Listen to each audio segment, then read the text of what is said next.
Good morning, everyone. Welcome to our Heavenly Parents Holy Community Oceania Hundoke with Reverend Yutaka Yamada on this day, the Sunday, the 14th of March, which is the second day of February in the 9th year of Chongyalguk. This is our 31st day of the first 40-day condition. So welcome. Let's begin by offering a bow to our Heavenly Parents and True Parents. Kyombe.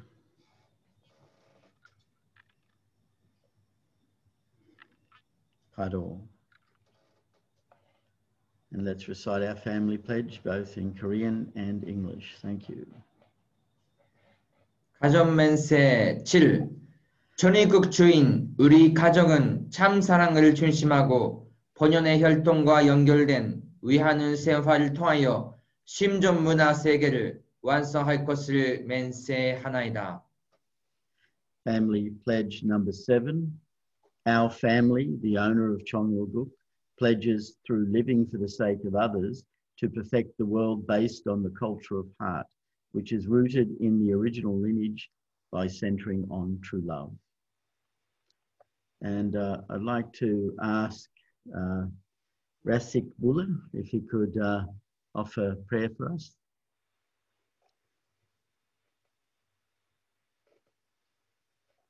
Please unmute yourself. Yes. Beloved Heavenly Parent, true parents of heaven, earth, and humankind, thank you for this new day, this new week. Thank you for all brothers and sisters gathered here this morning in this condition. Please allow our hearts to make an offering. May they be open to your heart. Throughout history, there have been countless words spoken. We cannot, and we speak them every day, and we hear them every day. We wish that each and every word that you have to give to us can resurrect us. Your word is what is recreating us and allowing us to understand you better every day. I just want to acknowledge the preciousness of your word this morning and pray that as we gather here that we can allow that word to transform us, that our hearts may be able to embrace you and embrace this world that needs you and your heart, your words so much. I just offer this prayer and report this in the name of all blessed families gathered here in True Parents' names. Achu. Achu. Thank you. And welcome everyone. We have 35 participants so far, and let's all gather and give a good welcome to Reverend Yutaka Yamada as he offers Hundok. Thank you.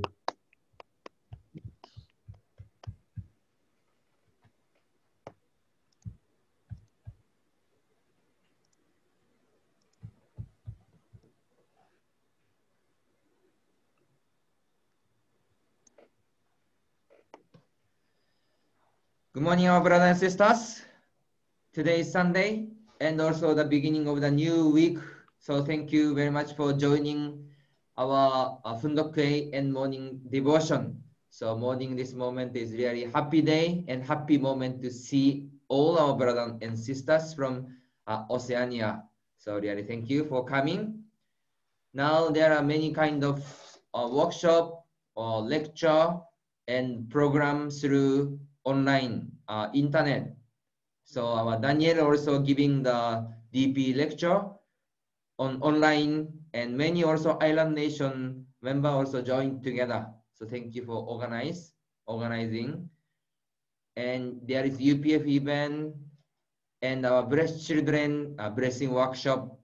So there is many kind of program is prepared. Even now still there is COVID situation, but there we have to adjust well. How about the vaccine situation? Already started the vaccine? Australia maybe started already, right? Yes, they've started, yes. So that's after vaccine, all things is applied and maybe nation will be open, right? Yeah. So really we have to see. New Zealand is already also providing vaccine. Yesterday, it's essential worker first. Oh, I see. Oh, that's good. Ireland nation not yet. Maybe still. So really we hope to quickly everything proceed and really find a way to the new world. Yes. So let's do adjust the new day and really new society and new culture living with COVID. So let's start today also. So yesterday we have contents. Yesterday, finally, they met the Uncle Sunjon with looks like many kind of a coincidence situation. And finally, they met Uncle Sunjon after moving from north and settle down their life. So when we see their story, there God prepared the person and God prepared the environment, everything. So we could find that. So let's see the next story today. A blue flash of death. It was early on a hot summer morning. Red balsam flowers blossomed on one side of our courtyard, and thick old willow and sycamore trees stood along the street. I was 7 years old, but I remember the moment clearly as a frantic neighbor burst into our living room with the words, "War has broken out. The North Korean army has crossed the 38th parallel." So now Chilmada and all family finally settled down their life, but suddenly the life was changed. So when we read this Chilmada's expression, really Chilmada's expression is artistic and can imagine we can see some story will be changed. Can you see this flower? Beautiful flower. This is the red balsam flower. This one. And also old willow and sycamore tree. So those one was stood there, standing there. And finally, North Korean army is entering and coming to south. So those story, it seems to foreshadow many events to come. Apprehensive residents gathered in the alley in groups of 2 or 3. I had been getting used to settled life in the south, but when the North Korean People's Army launched their invasion, our short respite was over. Everyone was frightened. Government reports mingled with rumors, and no one knew for sure what was going on. Suddenly, this kind of notice or report came. The North Korean army is coming now. But at the moment, there is no clear method how they can get that clear or exact report, exact information, and they could check the situation. There is no method and no way. That's why they are confusing because of rumor, because of news, and because of report. Everyone was frightened and afraid. Those situations was happened, and finally, this kind of the peaceful life was ended suddenly. What happened was that South Korean interim government packed up and moved to the city of Daejeon, 90 miles to the south of Seoul. The government ordered the South Korean army to blow up the Han River Bridge, the only bridge across the Han River on the south side of Seoul. They expected North Korean troops to arrive in Seoul soon, and they had no means to protect the city. Their strategy was to prevent the communist army from crossing the river. They could do little or nothing to help the city's residents who were crying out for Seoul's defense. So now there are many kinds of bridges on the river, but at the moment there is only one river over the Hangan in Seoul, the southern area. So that time even the government at the time had time and room to evacuate the people, but they fled south and blew up the bridge. So because of that, 500 people, more than 500 people and 50 car was blew up at the bridge, and many people really died.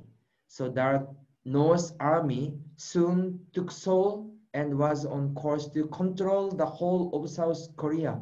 So suddenly North Korean army came into South Korea, and really their power was strong and their speed was so strong. So almost just 2 days from North Korea to South Korea, they took over the Seoul city, and they tried to go until the end of the South Korea, the Korean peninsula that time.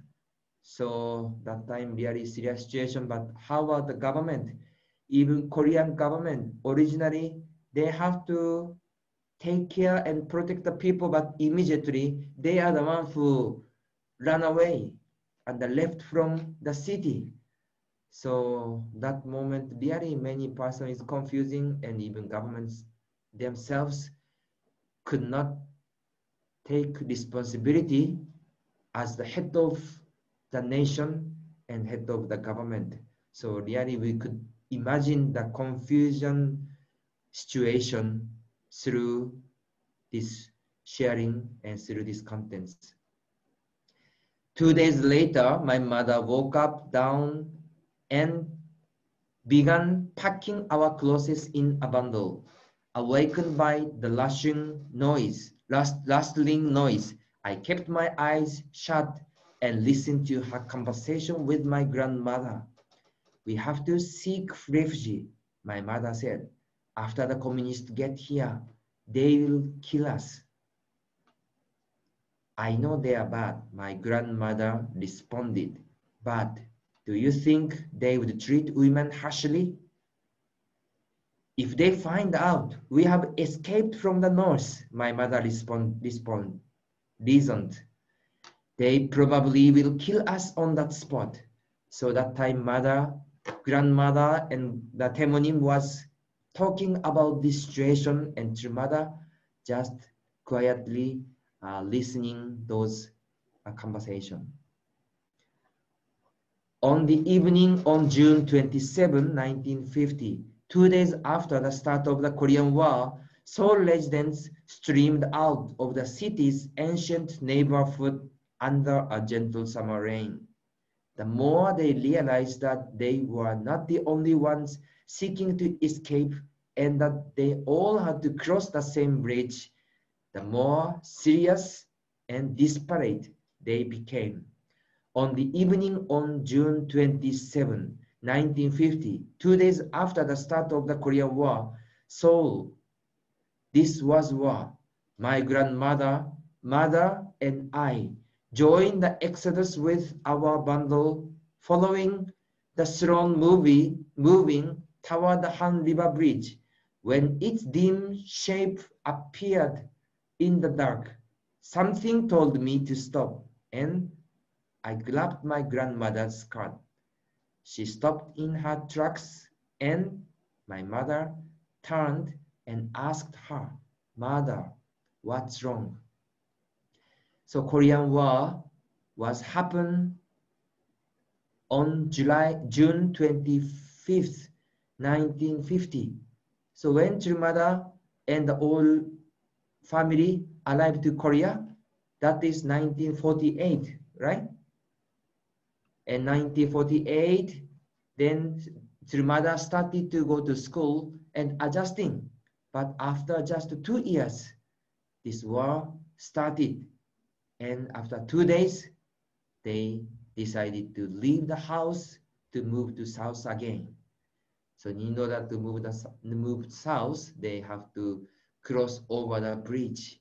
So everyone, even Chulmada, grandmother, and Temonim, left the house to go to the bridge, but suddenly grandmother stopped and standing there.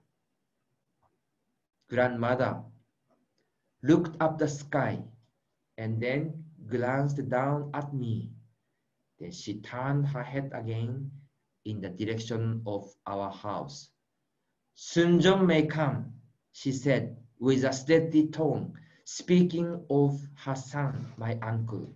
It seems senseless to turn around when everyone else was fleeing the city, but she was firm. "Let's go back in case he does." That time there was no time. Now almost North Korean army is coming and people is running out and the village is only one. So those kind of the serious situation, but their grandmother is thinking to go back to the house again to the opposite direction. And now sun will come. So how much serious and emergency situation that moment. My mother understood. The three of us made our way back home, fighting the crowds. When we got home, I spread out my blanket and lay down to sleep. But it was not long before I was awakened by the noise of a 3/4-ton truck. Its headlights illuminated our room as the door suddenly burst open. There was my uncle in his military uniform. My grandmother and mother gasped sighs of relief and hope. I thought to myself, we can leave now, and felt at ease. So that time was really the emergency situation. And finally they arrived to the home back. But can you see this expression of Chulmada? What did she do? Immediately she spread her blanket and also lay down to sleep. Well, really, we can see the mother's some situation. I have also a 3 years old daughter, and I can imagine she was 6 years old. Even environment is serious, but when go back home, maybe she was really tired, immediately spread the blanket and sleep. So really, mother's expression really put some really natural feeling she is sharing. So anyway, when they realize uncle is coming back and they determined to go back, so that feeling was right. Immediately after they arrived to home, Uncle Sunjong came back to home to pick them up. And he said, "Hurry," he barked. "We have to move now." Uncle Sunjong, based in the army headquarters as a military medic, was aware of the progress of the war. As soon as he heard that South Korean army was preparing to destroy the Han River Bridge, he requisitioned a truck and spread to our home. Knowing his family was in danger, he had left the truck with its engine running in our foggy alley. We climbed in with our already packed bundle and he drove toward the bridge. In the pre-dawn hours, crowds of refugees were swarming there from all directions, creating total chaos. So we can imagine how much Uncle Sinjong was serious and imagine about his family. And he brought the truck and came back to house, and now they are started to go to the bridge. So that time, that area was so much crowded. And can you imagine, bridge is only war, and all people from the Seoul city coming that place. So even road is wide, but already the full of the people, even car is coming, but could not enter and not easy to drive that place. So if you go to some nation or some city, you can imagine so many people and car could not go around on the street. So that kind of situation was happened at the moment. We moved forward at snail's pace on the congested street. As an army officer, my uncle had the official pass necessary to take a vehicle across the bridge. Honking the horn, he inched the truck through the crowd. Held in my mother's arm, I clung to her and gazed at the people fleeing their homes, their fear and confusion increasing by the minutes. So all people is going and Kai is also going together. As soon as we had crossed the bridge, my uncle shouted, "Get down in your seats." As I squeezed down on the floor at my mother's feet, a huge explosion behind us shook our truck. There was a blue flash and deafening sound. My uncle set the emergency brake and turned off the engine. Together, we jumped out of the truck and clambered down into the ditch at the side of the road. I turned my face to the bridge and witnessed the next explosion. So after crossed over the bridge, the bridge was explosion. So this Korean army blew out that bridge. I saw a light like a demon's burning eyes piercing the night. Countless civilians as well as soldiers and policemen who were crossing the bridge were thrown about like plastic toys, flying everywhere, cast into the river below. For us, a few meters proved to be the difference between life and death. Our lives had been spread. How the life will be decided between life and death. And suddenly war was happened. Even bridge was exploded. And true mother and grandmother Temonim was exactly stayed at the moment. You can see this bridge, Hangan River, the army blew away. This only one bridge, but you can see already destroyed and people could not cross over anymore. So that kind of situation was happened that time. And we could see. I closed my eyes and many thoughts flashed across my mind. Why would anyone start a war? Why did innocent people have to die? Why is God permitting such pain and suffering? Who can bring an end to this madness? I could not conceive on any answer. When I reopened my eyes, I saw that the bridge was cut in half. The military had accomplished its mission at the cost of hundreds of lives. What remained amid the corpses, the screaming wounded, and those survivors was an angry ugly skeleton of steel smoldering in the dark.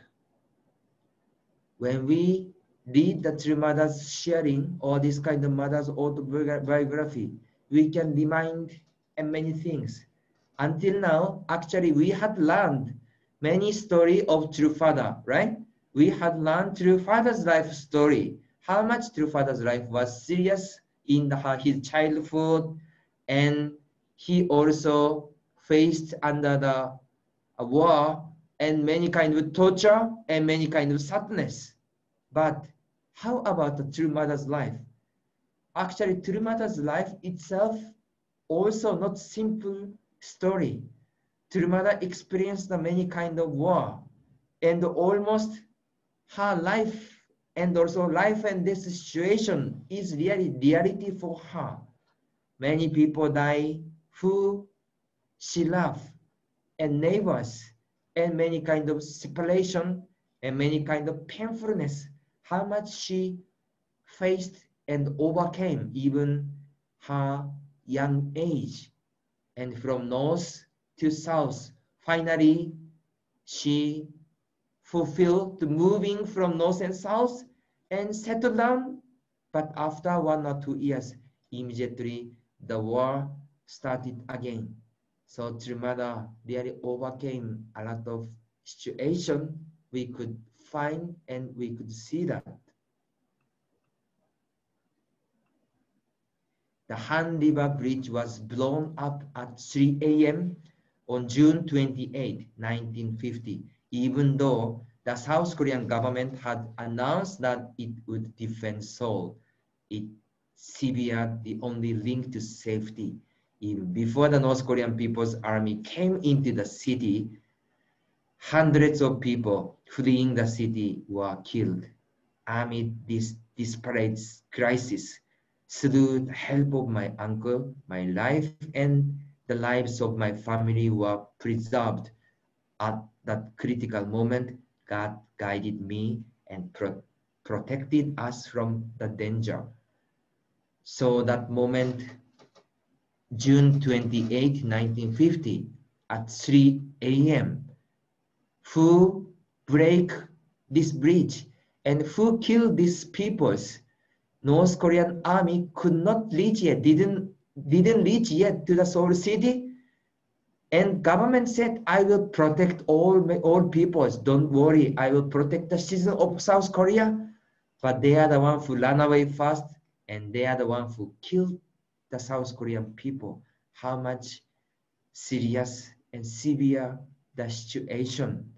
But how about mother? Luckily, our Uncle Seunjong was there, and he was working in the army camp, and he could get this all information early, and even he could get the truck from the army.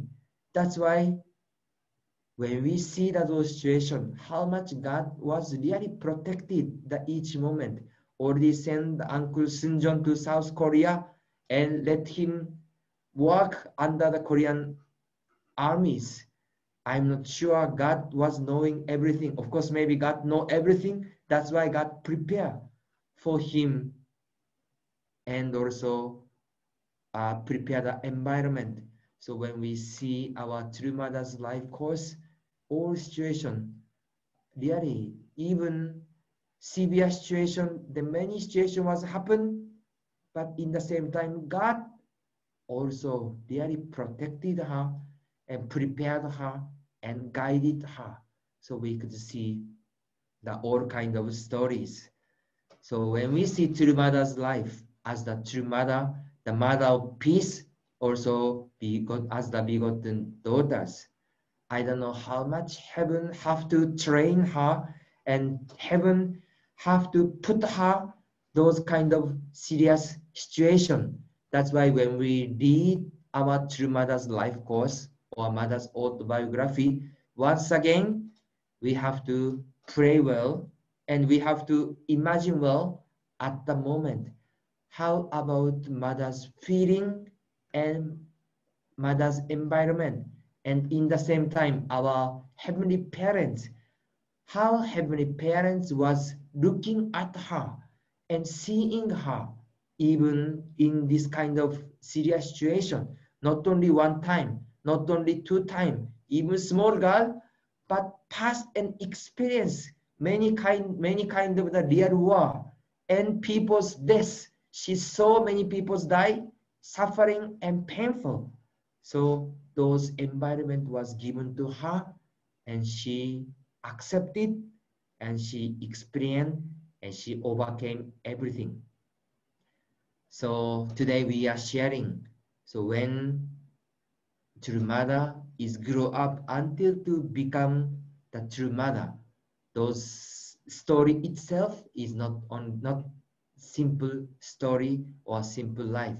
That's why we can pray and we can connect our life and we can really seek our Heavenly Parents' heart and through mother's heart.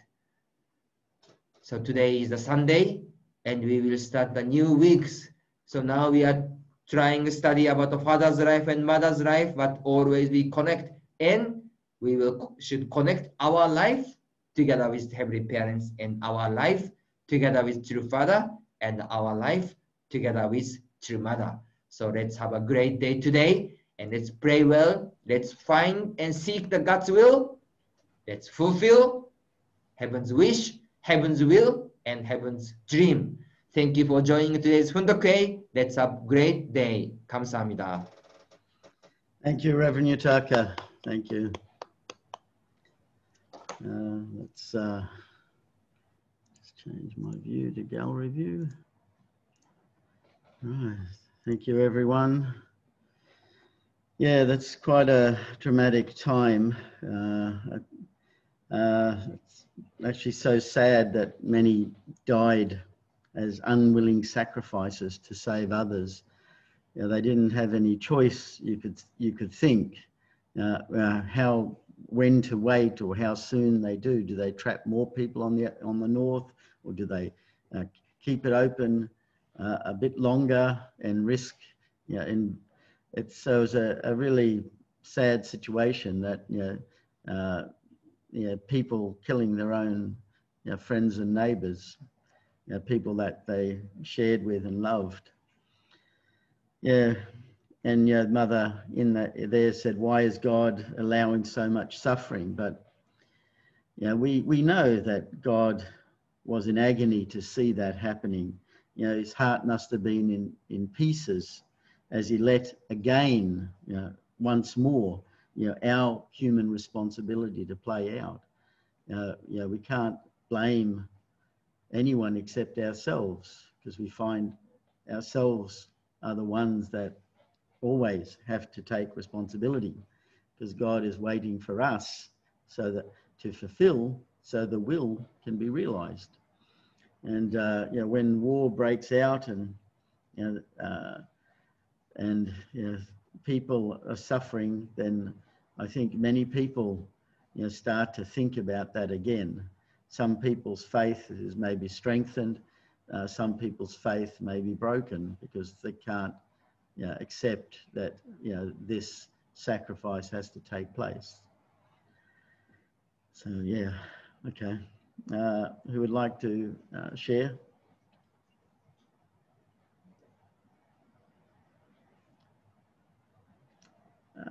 Yes, Randall, go ahead.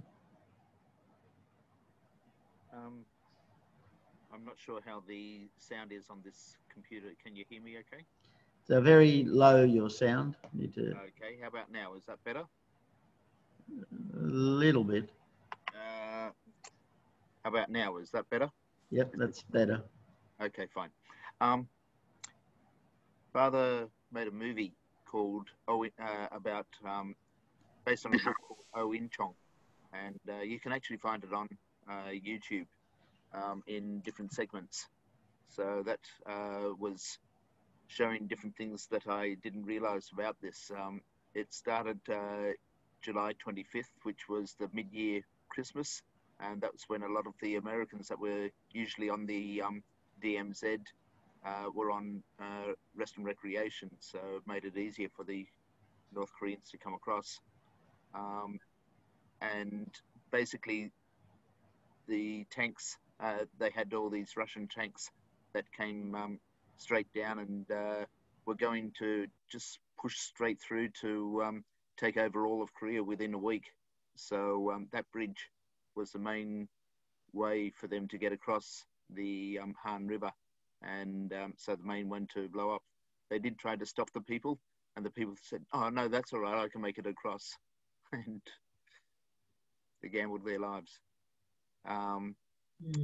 But at one stage, they were the tanks were coming down to the southern city of Busan, where everyone had escaped to, and one unit of the Americans went out to try to confront them, and they were just decimated. They were just blown apart because they didn't have the weapons to fight the Soviet tanks. But the North Koreans were scared. They thought, oh, now they're coming up with some kind of confrontation. And so instead of just pushing all the way forward, they started to fan out and try to surround the city first. And because of that delay, it allowed the Allies to bring in more support.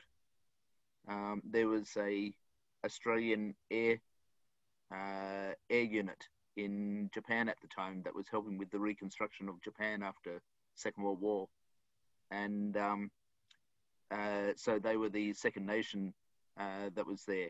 So Australia was second, and and that unit, the I think it was called Flight 77, sustained the most casualties of any of the Australian units, but they were prop planes and they were going up against jets. So the only way to survive was to be the reconnaissance going through the mountain passes. And so there was a lot of things there. But yeah, with that movie, Oh Incheon, it follows some refugees that are coming down the same as Mother at that time. So if you can catch up with it, yeah, look it up. Yeah, thanks, Randall.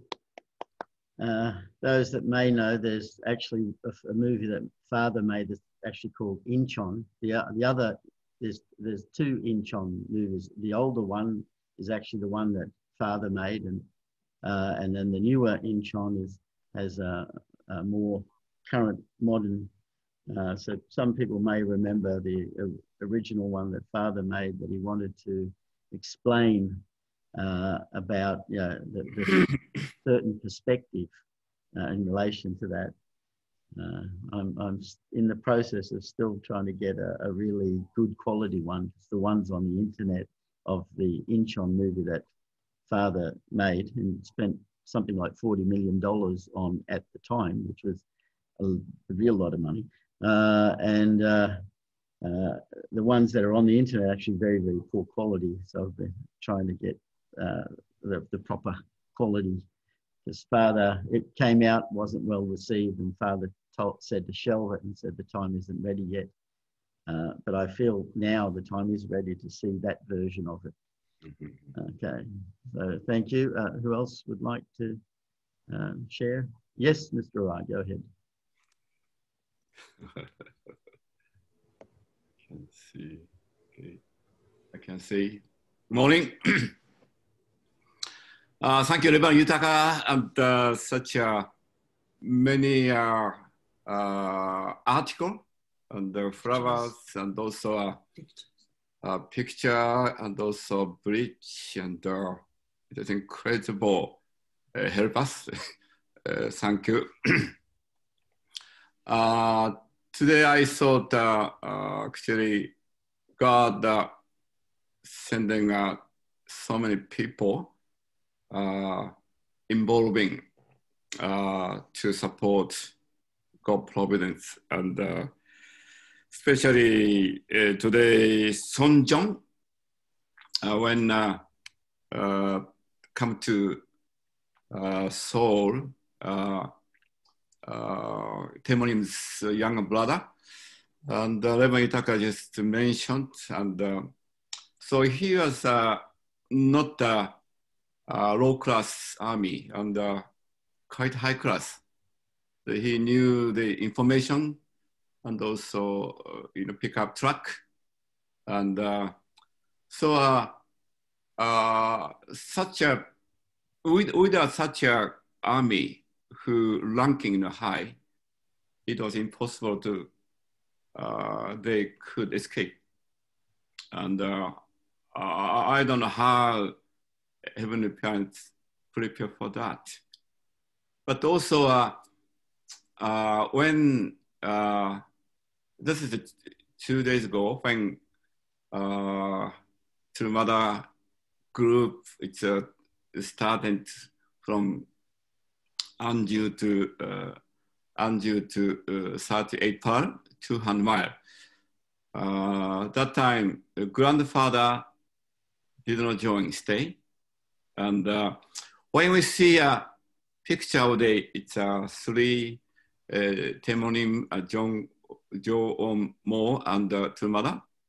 And when capture the North soldier, and they are quite kind. But if a grandfather is involved, and it's really different. That's why her grandfather decided to stay. And I thought this is one of the wisdom, and he didn't join, but if he involve a group, maybe different story. So they, I was really respect yesterday to grandfather, did very well to support. And anyway, it's incredible dramatic time, and thank you. Thank you, Mr. Rai. Yes.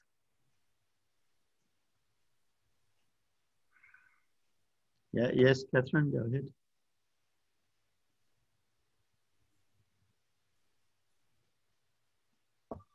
Right. Morning. The words that struck me most in this passage today was when grandmother responded, "Do you think they would treat women harshly?" When they thought the army was coming. I haven't actually been in a war, but I was in Greece in 1980. And at that time, Greeks were getting the oil from an island between Tharsos and Kavala. It's in north of Greece. Right. And at that time, the Turks were saying that this was their oil and that they were going to invade Greece. And at that time, I was staying in a village with my in-laws. They were refugees from Turkey. They had been kicked out of, they were Greeks living in Turkey, and they had been kicked out of Turkey and came as refugees to Greece. And the words were, would they treat women harshly? My mother-in-law was panicking because she didn't want her son, who was actually given to her, to be caught up in the army. And she had seen her daughter being killed before they came from Turkey to Greece. So she was concerned about us as a family, us husband and wife and son. And she wanted us to leave the country immediately. And I kept saying, no, we're staying. And gradually we saw his friends disappear from the village. They were caught up in the army. And I kept saying, no, we're going to stay here with you. We'll stay here with you. We're not going to change our flights because we will go back when we've said the time that we will go back. We're not going to change anything because we wanted to be with his parents. Anyway, it didn't eventuate gradually we saw different people leaving, and we left the country, Greece, on the 17th of August, 1980. And on the 18th of August, 1980, my husband was called up for the army, but we'd actually left the country at the date we planned. And during the time we were there, you could experience the people's feelings and thoughts of what was going to happen. My mother-in-law went down to buy some things in the village. and she came back with a packet of salt. So I just really felt that God was that the war did not eventuate in the end. Decisions were made and it was called off. And another time my son said to me, he was in Greece at that time and he was in the Greek army. And he said to me, Mum, I'm okay. He phoned me from Greece and said, Mum, I'm okay. I said, well, of course you are. Why shouldn't you be? And unbeknown to me, and it had been on the news and I hadn't read the newspapers or anything, and I've seen the TV, and he was called up to protect one of the islands where the Turks had taken down the Greek flag, and he was called up to go into the army, and he was called up then. And the war was going to start at 10 o'clock in the morning. And 8 o'clock, the Americans intervened and a settlement was arranged. So it's not that you haven't, you know, I could really, my heart could feel Mother's heart at that time and the grandmother's heart when she said, you know, will they treat women harshly? And in your ignorance, you don't really know how God is working and protecting your family. That's it. Thank you. Thank you.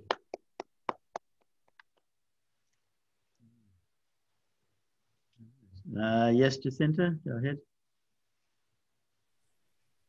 Morning, brothers and sisters. The part that really struck me as we were reading through this was, I've got the book in front of me.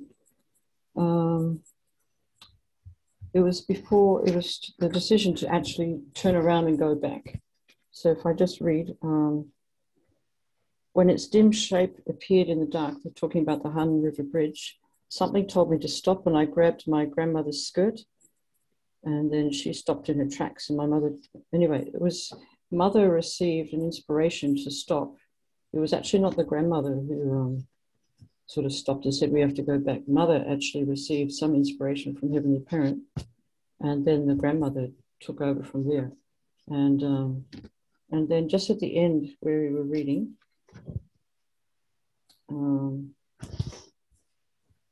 Mother concluded that Heavenly Parent had been guiding her and then protecting her. So I feel that the real key player in this was actually True Mother herself.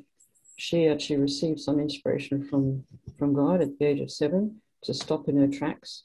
And then, the grandmother and mother, went along with that. And actually went in the opposite direction to everybody. And that's a little bit what we do when we start our life of faith. We have some inspiration from God. We stop in the tracks in our life and we turn around and we go against the current of, the secular world. And we make a decision to, just do the difficult thing. So to me, this was the key point in the reading this morning. Thank you, Jacinta.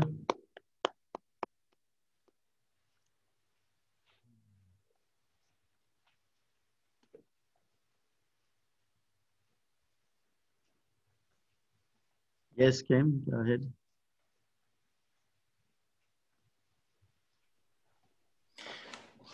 Yeah, I guess for me, it brought me to think about refugees in general. Most of us live our comfortable lives without a lot of disruption, and in Australia in particular, and yet, how our attitudes to refugees are is often not considered with a great heart and to the suffering and what they're trying to escape.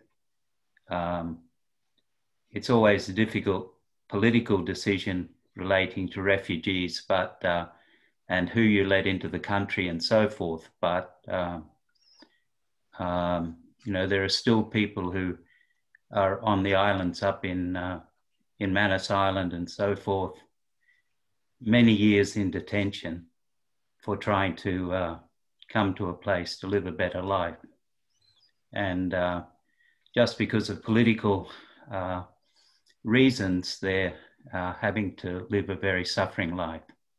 Can't get on with their lives, can't really restart. Still refugees, even in a different country. So also you know, for many years we had the White Australia policy, and which was a terrible thing. But at least attitudes changed, and the first group of major group of refugees that were non-European that came were the Vietnamese. And, you know, I've often heard within our community a lot of just racist stuff about Vietnamese, about Asians, but how much they've contributed to our country. And so I think there's a need to sort of open our hearts more to refugees, the situation of Syrians, and those people who are trying to, just ordinary people trying to live better lives. Thanks, Jim.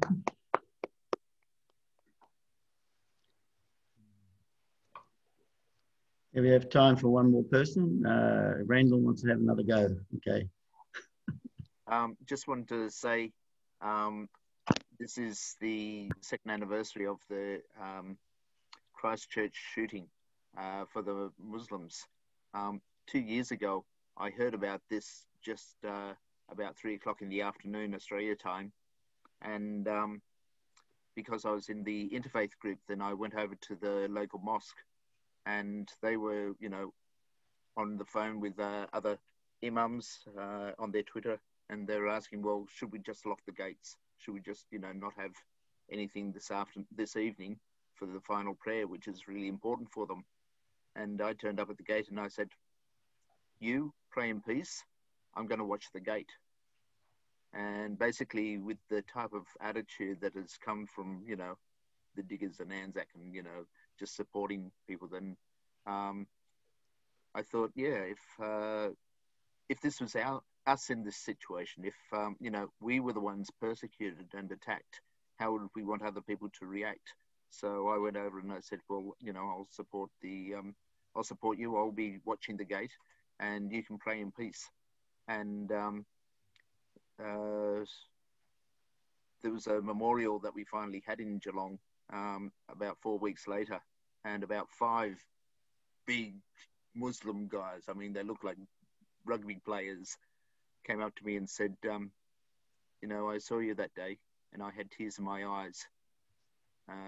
It was like the support that they were hoping for that, you know, had never eventuated. And, you know, so at times when things come up like this, it's good to be able to, you know, show support. Actually, today is the open day for a lot of mosques around, at least in Victoria, maybe in other places. So after church service, about 12:30 is the main thing that's going on with the mosques, and 12:30 to 2, if anyone wants to check out their local mosque. Okay, thank you, Randall.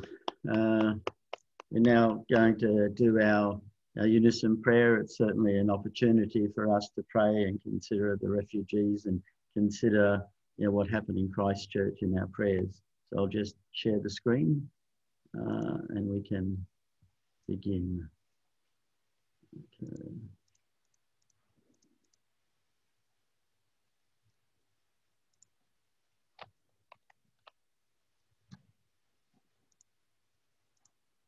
Let's begin.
Adieu, adieu, adieu.